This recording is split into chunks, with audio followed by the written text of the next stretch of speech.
बिस्मिल्लाहिर्रहमानिर्रहीम। अस्सलाम वालेकुम वरहमतुल्लाहि वबरकातुहू। ज़ुल्करनैन का नाम सिकंदर है। ये हज़रत ख़िज़र अलैहिस्सलाम के खालाजाद भाई हैं। हज़रत ख़िज़र अलैहिस्सलाम इनके वज़ीर और जंगों में अलमदार रहे हैं। ये हज़रत साम बिन नूह अलैहिस्सलाम की औलाद में से हैं और ये एक बुढ़िया के इकलौते फर्जंद हैं। हज़रत इब्राहीम खलीलुल्लाह अलैहिस्सलाम के 10 हक परस्त पर इस्लाम कबूल करके मुद्दतों इनकी सोहबत में रहे और हज़रत इब्राहीम खलीलुल्लाह अलैहिस्सलाम ने इनको कुछ वसीयतें भी फरमाई थी। सही कौल यही है कि ये नबी नहीं हैं बल्कि बंदा सालिहा हैं जो वलायत के शर्फ से सरफराज हैं। ज़ुल्करनैन क्यों कहलाए? हुज़ूर सल्लल्लाहु अलैहि वसल्लम ने फरमाया कि ये ज़ुल्करनैन 2 सींगों वाले के लक़ब से इसलिए मशहूर हो गए कि इन्होंने दुनिया के 2 सींगों यानी दुनिया के किनारों का चक्कर लगाया। और बाज़ का कौल है कि इनके दौर में लोगों के 2 करन ख़त्म हो गए। 100 बरस का 1 करन होता है। और बाज़ कहते हैं कि इनके 2 गेसू थे इसलिए ज़ुल्करनैन कहलाते हैं। और ये भी एक कौल है कि इनके ताज पर 2 सींग बने हुए थे।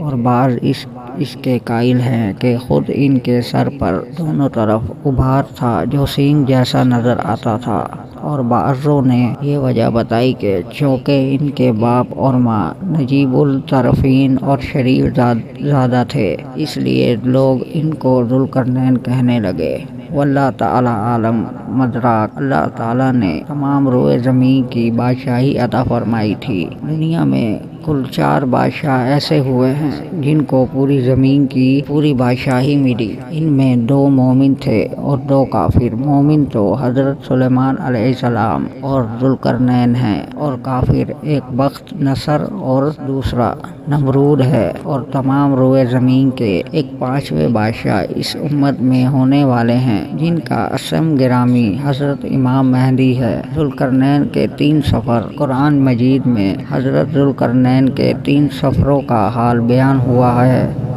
जो सूरत कहफ में है। हम कुरान मजीद ही से इन तीनों सफ़रों का हाल तहरीर करते हैं जिनकी रोदाद बहुत ही अजीब और इबरत खेज है। पहला सफ़र। हज़रत ज़ुल्करनैन ने पुरानी किताबों में पढ़ा था कि साम बिन नूह अलैहिस्सलाम की औलाद में से एक शख्स अब हयात के चश्मे में पानी पी लेगा तो इसको मौत ना आएगी। इसलिए हज़रत ज़ुल्करनैन ने मगरिब का सफ़र किया।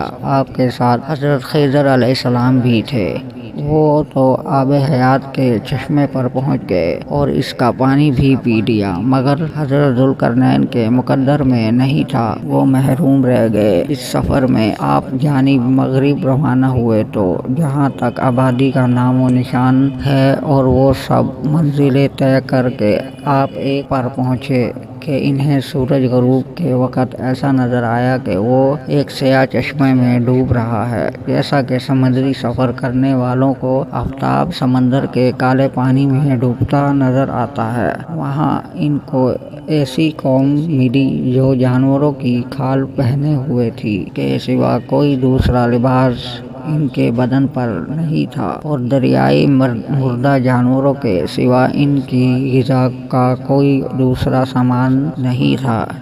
ये कौम नासिक कहलाती थी। हज़रत ज़ुल्करनैन ने देखा कि इनके लश्कर बेशुमार हैं और ये लोग बहुत ही ताकतवर और जंगेजो हैं तो हज़रत ज़ुल्करनैन ने इन लोगों की गर्द अपनी फौजों का घेरा डाल कर इन लोगों को बेबस कर दिया। चुनाचे कुछ तो मुशर्रफ बया ईमान हो गए और कुछ ही फौज के हाथ से मकूल हो गए। दूसरा सफ़र। फिर आपने मशरिक का सफ़र फरमाया यहाँ तक कि जब सूरज तलू होने की जगह पहुँचे तो ये देखा कि वहाँ एक ऐसी कौम है जिनके पास कोई इमारत मकानात नहीं है। इन लोगों का ये हाल था कि सूरज तलू होने के वक़्त ज़मीन के गारों में छुप जाते थे और सूरज ढल जाने के बाद गारों से निकल कर अपनी रोज़ी की तलाश में लग जाते थे। ये लोग मसीक कहलाते थे। हज़रत ज़ुल्करनैन ने इन लोगों के मुकाबले में भी लश्कर आराई की और जो लोग ईमान लाए इनके साथ बेहतरीन सलूक किया और जो अपने کفر پر اڑے رہے، ان کو تہ نحس کر دیا۔ تیسرا سفر، پھر آپ نے شمال کی جانب سفر فرمایا، یہاں تک کہ صدین دو پہاڑوں کے درمیان میں پہنچے تو وہاں کی آبادی والوں کی عجیب و غریب زبان تھی۔ ان لوگوں کے ساتھ اشاروں سے بمشکل بات کی جا سکتی تھی۔ ان لوگوں نے حضرت ذوالقرنین سے یاجوج و ماجوج کے مظالم کی شکایت کی اور آپ کی مدد طالب ہوئے۔ یاجوج و ماجوج یا صافت بن نوح علیہ السلام کی اولاد میں سے ایک فادی گروہ ہے اور ان لوگوں کی تعداد بہت ہی زیادہ ہے۔ یہ لوگ بلا کے جنگجو، خونخوار اور بالکل ہی وحشی اور جنگلی ہیں، جو بالکل جانوروں کی طرح رہتے ہیں۔ موسم ربیع میں یہ لوگ اپنے غاروں سے نکل کر تمام کھیتیاں اور سبزیاں کھا جاتے تھے اور خشک چیزوں کو لاد کر لے جاتے تھے۔ آدمیوں اور جنگلی جانوروں، یہاں تک کہ سانپ، بچھو، گرگٹ اور ہر چھوٹے بڑے جانوروں کو کھا جاتے تھے۔ صد سکندری، حضرت ذوالقرنین سے لوگوں نے فریاد کی کہ آپ ہمیں یاجوج و ماجوج کے شر اور ان کی ایذادار ثانیوں سے بچائیں، اور لوگوں نے اس کے اور کچھ مال دینے کی پیشکش کی تو حضرت ذوالقرنین نے فرمایا کہ مجھے تمہارے مال کی ضرورت نہیں ہے، اللہ تعالیٰ نے مجھے سب کچھ دیا ہے، بس تم لوگ جسمانی محنت سے میری مدد کرو۔ چنانچہ آپ نے دونوں پہاڑوں کے درمیان بنیاد کھدوائی، پانی نکل آیا تو اس پر پگھلائے تانبے کے گارے سے پتھر جمائے گئے اور لوہے کے تختے نیچے اوپر چن کر ان کے درمیان میں لکڑی اور کوئلہ بھر دیا اور اس میں آگ جلوا دی۔ طرح یہ دیوار پہاڑ کی بلندی تک اونچی کر دی گئی اور دونوں پہاڑوں کے درمیان کوئی جگہ نہ چھوڑی گئی۔ پھر پگھلایا ہوا تانبا دیوار میں پھیلا دیا گیا، جو سب مل کر بہت ہی مضبوط اور نہایت ہی مستحکم دیوار بن گئی۔ وہ مدراک و خزائن العرفان، قرآن مجید کی سورۃ کہف میں سے پہلے سفر کا ذکر ہے تک دوسرے سفر کا تذکرہ ہے اور تیسرے سفر کی روادار ہے۔ صد سکندری کب ٹوٹے گی؟ حدیث شریف میں ہے کہ یاجوج ماجوج روزانہ اس دیوار کو توڑتے ہیں اور دن بھر جب محنت کرتے کرتے اس کو توڑنے کے قریب ہو جاتے ہیں تو ان میں سے کوئی کہتا ہے کہ اب چلو باقی